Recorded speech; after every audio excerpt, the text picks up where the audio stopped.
गलील की भीड़भाड़ वाली सड़क पर एक स्त्री रहती थी। वह बहुत पीड़ित थी।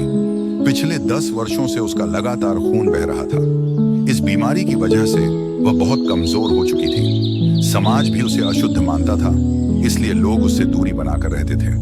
उसने कई वैद्य और डॉक्टरों को दिखाया, लेकिन किसी से फायदा नहीं हुआ। सारा धन भी खर्च हो गया, पर हालत और बिगड़ती चली गई। एक दिन उसने सुना कि यीशु नगर में आ रहे हैं। लोग कह रहे थे, यीशु अंधों को देखना देते हैं, लंगड़ों को चलना और बीमारों को चंगा करते हैं। उस स्त्री के भीतर आशा की किरण जगी।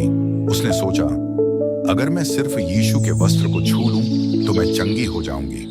जब यीशु वहां पहुंचे, तो उनके चारों ओर बड़ी भीड़ थी। लोग उन्हें धक्का देकर घेर रहे थे।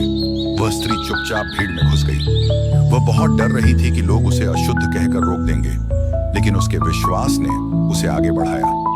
उसने धीरे से यीशु के पीछे जाकर उनके वस्त्र का किनारा छू लिया और तुरंत उसके शरीर से खून बहना बंद हो गया। वह समझ गई कि वह पूरी तरह से चंगी हो गई है। यीशु रुक गए और भीड़ से बोले, किसने मुझे छुआ?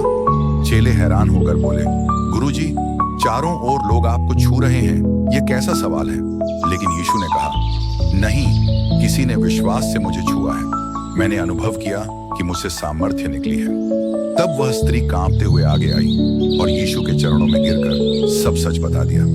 यीशु ने प्रेम से उसकी ओर देखा और कहा, बेटी, तेरा विश्वास तुझे चंगा कर गया है। शांति से जा, तू पूरी तरह स्वस्थ हो गई है।